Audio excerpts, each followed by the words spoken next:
Hello defence lovers, स्वागत है आपका डिफेंस ज्ञान सीरीज के फ्रेश एपिसोड में। हमारे देश की राजधानी नई दिल्ली में कई सारी इंडियन इंटेलिजेंस एजेंसीज के हेडक्वार्टर्स हैं, जैसे कि foreign intelligence agency research and analysis wing रॉ, भारत की domestic intelligence agency IB, defence intelligence agency DIA, narcotics control bureau NCB, national investigation agency NIA, NTRO और ऐसे ही बाकी के अन्य सभी महत्वपूर्ण एजेंसीज। और इतनी सारी एजेंसीज में एक नाम है सेंट्रल ब्यूरो ऑफ इन्वेस्टिगेशन का, जिसे शॉर्ट फॉर्म में सीबीआई के नाम से जाना जाता है। और सीबीआई न केवल भारत की एक प्रीमियर इन्वेस्टिगेशन एजेंसी है, बल्कि ये दुनिया की भी सबसे बेहतरीन इन्वेस्टिगेशन एजेंसीज में से एक मानी जाती है। और आप सभी ने सीबीआई के नाम अभी हाल ही में एक्टर सुशांत सिंह राजपूत वाले केस में भी सुना होगा, क्योंकि कोर्ट की तरफ से आदेश दिया गया है कि सुशांत सिंह राजपूत केस की जाँच अब सीबीआई द्वारा की जाएगी। लेकिन क्या आपके मन में कभी ये सवाल आया है कि आखिर ऐसे क्या कारण है जिसके चलते अधिकतर हाई प्रोफाइल केसेस में सीबीआई की जांच की मांग रखी जाती है?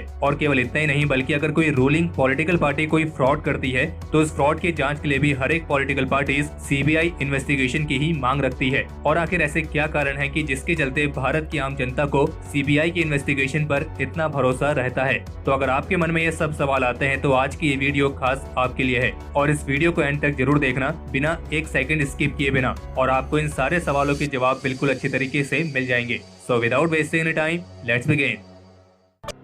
सीबीआई 1941 में स्पेशल पुलिस एस्टेब्लिशमेंट के तौर पर स्थापित की गई थी और ये ministry of personnel public grievances and pensions के अंडर ऑपरेट होती है। और वास्तविक रूप से इसे रिश्वतखोरी या फिर सरकारी भ्रष्टाचार जैसे मामलों की जांच के लिए बनाया गया था। और फिर कई सारे कॉम्प्लिकेटेड केसेस को सुलझाने के साथ इस एजेंसी ने भारत में अपनी एक अलग रेपुटेशन बनाई। और इसकी इसी रेपुटेशन के चलते फिर बाद में सीबीआई को अन्य क्राइम्स जैसे कि मर्डर, किडनैपिंग और टेररिज्म जैसे मामले भी सौंपे जाने की बात की गई। और फिर तब जाकर इसे 1965 में multi state organise crime, multi agency और यहाँ तक कि इंटरनेशनल केसेस की जांच के लिए भी अधिकार दिए गए। और सीबीआई को राइट टू इन्फॉर्मेशन एक्ट में छूट दी गई है। और केवल इतना ही नहीं, बल्कि सीबीआई को इंटरनेशनल क्रिमिनल पुलिस ऑर्गेनाइजेशन यानी कि इंटरपोल के साथ एक सिंगल पॉइंट ऑफ कांटेक्ट की ऑफिशियल डेजिग्नेशन दी गई है। यानी कि अगर इंटरपोल को किसी अंतर्राष्ट्रीय अपराध की जांच करनी है तो उसका डायरेक्ट कांटेक्ट भारत में केवल सीबीआई से होगा। और सीबीआई के जो हेडक्वार्टर है वो नई दिल्ली के जवाहरलाल नेहरू स्टेडियम में स्थित है। और वर्तमान समय में सीबीआई के डायरेक्टर ऋषि कुमार शुक्ला हैं।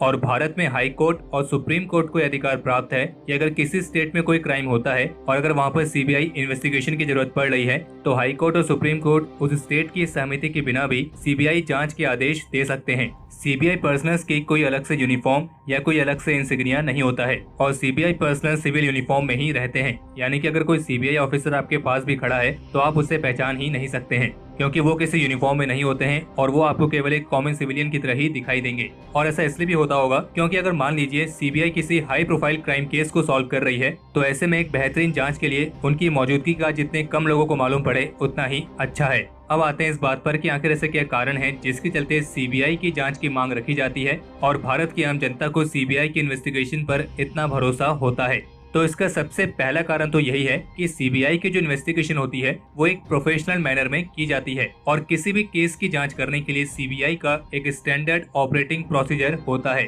और उसी स्टैंडर्ड प्रोसीजर के अनुसार ही सीबीआई के सारे पर्सनल्स वर्क करते हैं। और चूंकि सभी सीबीआई पर्सनल्स के लिए एक कॉमन स्टैंडर्ड सेट किया गया होता है तो ऐसे में मामले की जो जाँच होती है वो बिल्कुल फ्री और फेयर होती है। और सारे मामलों की जाँच महीने में कम से कम एक बार सुपरवाइजरी ऑफिसर द्वारा रिव्यू की जाती है और उसी के आधार पर उनकी प्रोग्रेस रिपोर्ट भी बनती है। और अगर उस रिव्यू में कोई कमी पाई जाती है तो सुपरवाइजरी ऑफिसर उनको पॉइंट आउट करता है और उस मामले की फिर से जांच करने के लिए कहा जाता है। इसके अलावा इसका दूसरा बड़ा कारण है सभी मामलों की जांच के लिए मल्टी लेयर्ड सुपरविजन का होना। जैसे कि स्टेट गवर्नमेंट या फिर अन्य एजेंसीज में होता है कि किसी मामले की जांच के लिए केवल एक ही तरह का सुपरविजन सेट किया गया होता है, लेकिन सीबीआई के केस में ऐसा नहीं होता है। सीबीआई के केस में मल्टी लेयर्ड सुपरविजन इस्तेमाल होता है और इसमें सुपरविजन की मिनिमम लेयर है 2 और मैक्सिमम लेयर है 9। यानी कि अगर किसी भी मामले की जांच हुई है तो उसकी समीक्षा करने के लिए कम से कम 2 अलग अलग सुपरवाइजर्स होते हैं। और अगर केस कुछ ज्यादा कॉम्प्लिकेटेड है या फिर हाई प्रोफाइल केस है तो उसमें 9 अलग अलग सुपरवाइजर्स भी हो सकते हैं। और ये वाला मामला तब होता है जब कोई केस किसी पॉलिटिशियन के खिलाफ है या किसी बड़े ऑर्गेनाइजेशन ने कोई स्कैम किया है, तब उसमें सुपरविजन की मैक्सिमम लेयर्स की जरूरत पड़ती है। और जबकि अगर बात करें किसी स्टेट पुलिस ऑर्गेनाइजेशन की तो उसमें मल्टीपल लेयर सुपरविजन नहीं होता है और जो उसमें होते हैं उनके ऊपर वर्कलोड पहले से ही काफी ज्यादा होता है, जैसे कि लॉ एंड ऑर्डर मेंटेन करना, security, election duties, festival duties और ऐसे ही अन्य काम। और इन्हीं सब चीजों की वजह से स्टेट पुलिस ऑर्गेनाइजेशन का क्राइम के सुपरविजन पर से फोकस काफी कम हो जाता है। इसके अलावा तीसरा बड़ा कारण है कि सीबीआई के जो सारे इंस्ट्रक्शंस होते हैं कि उन्हें क्या करना है क्या नहीं करना है, ये सब रिटर्न में होते हैं और वेल डॉक्यूमेंटेड होते हैं, और इसी के परिणाम स्वरूप सीबीआई की जांच में कोई इनफॉर्मल या ओरल इंस्ट्रक्शन की जगह नहीं होती है। यानी कि अगर सीबीआई की जांच में कोई बाहर से हस्तक्षेप करना भी चाहे तो वो तभी कर सकता है जब वो उसे सीबीआई की हाई अथॉरिटी से रिटर्न में लेके आए। और ये तो आप जानते होंगे कि जो 2 नंबर के काम होते हैं वो कभी भी रिटर्न में लिख के नहीं दिए जाते हैं, और चूंकि सीबीआई के सारे इंस्ट्रक्शन राइटिंग में होते हैं और वेल डॉक्यूमेंटेड होते हैं, तो इसी वजह से उनका एक परमानेंट केस रिकॉर्ड भी रहता है, जिन्हें कई सालों के बाद भी जांच के लिए पेश किया जा सकता है। सीबीआई की जांच का चौथा बड़ा फायदा ये होता है कि इसकी इन्वेस्टिगेशन विंग और प्रोसिक्यूशन विंग ये दोनों एक ही स्टेज में एक साथ काम करती हैं। यानी कि एफआईआर दर्ज होने से लेकर ट्रायल के कंक्लूजन तक जो इन्वेस्टिगेटिंग ऑफिसर और जो लॉ ऑफिसर है वो एक टीम की तरह वर्क करते हैं, और इन्वेस्टिगेटिंग ऑफिसर को ये पूरा अधिकार प्राप्त होता है कि वो हर एक स्टेज में अपने डाउट्स क्लियर करने के लिए लॉ ऑफिसर के साथ इंटरेक्ट कर सकता है। और जबकि ये लग्जरी स्टेट पुलिस के पास नहीं होती है, क्योंकि इसमें पब्लिक प्रोसिक्यूटर यानी कि सरकारी वकील इन्वेस्टिगेटिंग ऑफिसर के साथ केवल ट्रायल के दौरान ही बात कर सकता है। सीबीआई की जांच पर भरोसा करने का पांचवा बड़ा कारण यह है कि इसे आईपीएस ऑफिसर्स द्वारा मैन किया जाता है, जो कि एसपी से डायरेक्टर तक की रैंक में 5 से 7 साल तक के कार्यकाल के लिए डेप्यूटेशन के तौर पर आते हैं। यानी कि इस ऑर्गेनाइजेशन में कोई भी आईपीएस ऑफिसर परमानेंट सर्विस के तौर पर नियुक्त नहीं होता है। यहाँ तक कि जो इसके इन्वेस्टिगेटिंग ऑफिसर्स होते हैं वो भी अलग अलग पुलिस डिपार्टमेंट्स और अन्य स्पेशलाइज्ड एजेंसीज से 50-50 रेशियो में डेप्यूटेशन पर ही लिए जाते हैं, और अधिकतर केसेस में इन्वेस्टिगेटिंग ऑफिसर्स और सुपरवाइजरी ऑफिसर्स 5 से 7 साल के टाइम पीरियड के लिए डेप्यूटेशन पर लिए जाते हैं, और उनका कार्यकाल पूरा होने के बाद फिर वापस से अपनी पेरेंट ऑर्गेनाइजेशन में पहुंच जाते हैं। और ऐसा करने का फायदा ये होता है कि जो सीबीआई ऑफिसर्स होते हैं वो अपनी सिक्योरिटी और इंडिपेंडेंस एज ऑफिसर महसूस करते हैं, और उन्हें लगातार इन्वेस्टिगेशन एक्टिविटी में एंगेज नहीं रहना है। एक बार जैसे ही उनका कार्यकाल खत्म होगा फिर वापस से अपनी पेरेंट ऑर्गेनाइजेशन में पहुंच जाएंगे। और अगर किसी हाई प्रोफाइल केस में सीबीआई ऑफिसर कोई कठिन निर्णय ले रहा है तो उसे उस निर्णय के परिणामों का कोई डर नहीं होगा, क्योंकि वो एक लिमिटेड टाइम पीरियड के लिए उस ऑर्गेनाइजेशन में आया है, और जो निर्णय वो लेते हैं वो उनका व्यक्तिगत नहीं होता है। और चूंकि सारे इन्वेस्टिगेटिंग ऑफिसर्स और सुपरवाइजरी ऑफिसर्स अलग अलग डिपार्टमेंट से लिए होते हैं, तो यानी वो पहले से एक दूसरे को नहीं जानते हैं, तो ऐसे में एक दूसरे के साथ मिलकर काम करने में और भी आसानी होती है, और किसी भी मामले की जांच बिल्कुल ट्रांसपेरेंसी के साथ की जाती है। और इसी के साथ छठा कारण भी यही बनता है कि सीबीआई में किसी आईपीएस ऑफिसर को उसकी पेरेंट कैडर से एक डेप्यूटेशन के तौर पर लाया गया है, तो ऐसे में किसी पॉलिटिशियन से इन्फ्लुएंस होकर डिसीजन लेने का कोई कारण भी नहीं बनता है। जैसे कि स्टेट गवर्नमेंट एजेंसीज में होता है कि जो ऑफिसर्स होते हैं उन्हें सेम स्टेट में ही रहना है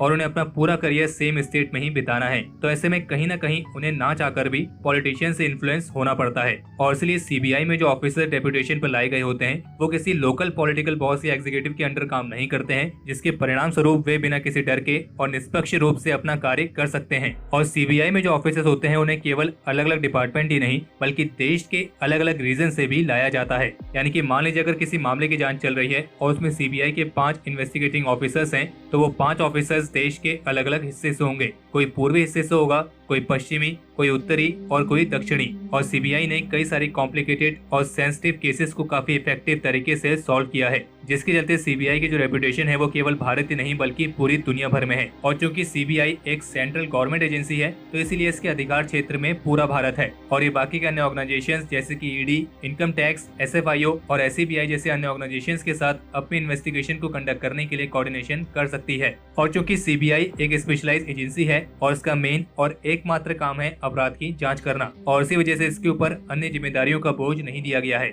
जैसे कि लॉ एंड ऑर्डर, बंदोबस्त, VIP security, election duty, festival duty और ऐसी अन्य जिम्मेदारियां। और सीबीआई का एक फायदा ये भी है कि इसको सारे केसेस नहीं दिए जाते हैं, बल्कि ऑन एन एवरेज सीबीआई करीब 1200 केसेस पर एनम देखती है। और चूंकि सीबीआई को केसेस की क्वांटिटी कम दी गई है तो इसके चलते उनकी जो जांच होती है वो भी क्वालिटी में होती है। और सीबीआई का खुद का स्पेशल कोर्ट भी है जिसमें वेल एक्सपीरियंस जजेस होते हैं, और इस कोर्ट की जो प्रोसीडिंग्स हैं वो प्रोसिक्यूटर्स द्वारा कोर्ट डायरीज की फॉर्म में सुपरवाइजरी ऑफिसर को डेली बेसिस पर सबमिट की जाती हैं, और इसलिए डेली बेसिस पर सुपरवाइजरी ऑफिसर पब्लिक प्रोसिक्यूटर को जरूरी गाइडेंस देता है। यानी कि सीबीआई के मामले में तारीख पे तारीख वाली चीज नहीं होती है, तारीख पर तारीख, तारीख पर तारीख, तारीख पर तारीख, तारीख पर तारीख मिलती रही है। हालांकि 2013 में एक रिपोर्ट सामने आई थी जिसमें सीबीआई को इस बात को लेकर क्रिटिसाइज किया गया था कि सीबीआई की जांच में जरूरत से ज्यादा राजनीतिक हस्तक्षेप देखने को मिला है और ये कहा गया था कि जो राजनीतिक पार्टी उस समय पावर में है वो सीबीआई की जांच में हस्तक्षेप करती है और ये चीज सुप्रीम कोर्ट ऑफ इंडिया की तरफ से आई थी। हालांकि वैसे तो नॉर्मली सीबीआई को सेंसिटिव और नेशनल इंपॉर्टेंस वाले केस ही असाइन किए जाते हैं, लेकिन इस एजेंसी को कई सारे स्कैम्स मिसहैंडल करने को लेकर भी क्रिटिसाइज किया गया है और इनमें 2G स्पेक्ट्रम से लेकर बोफोर्स स्कैंडल जैसे स्कैम शामिल हैं।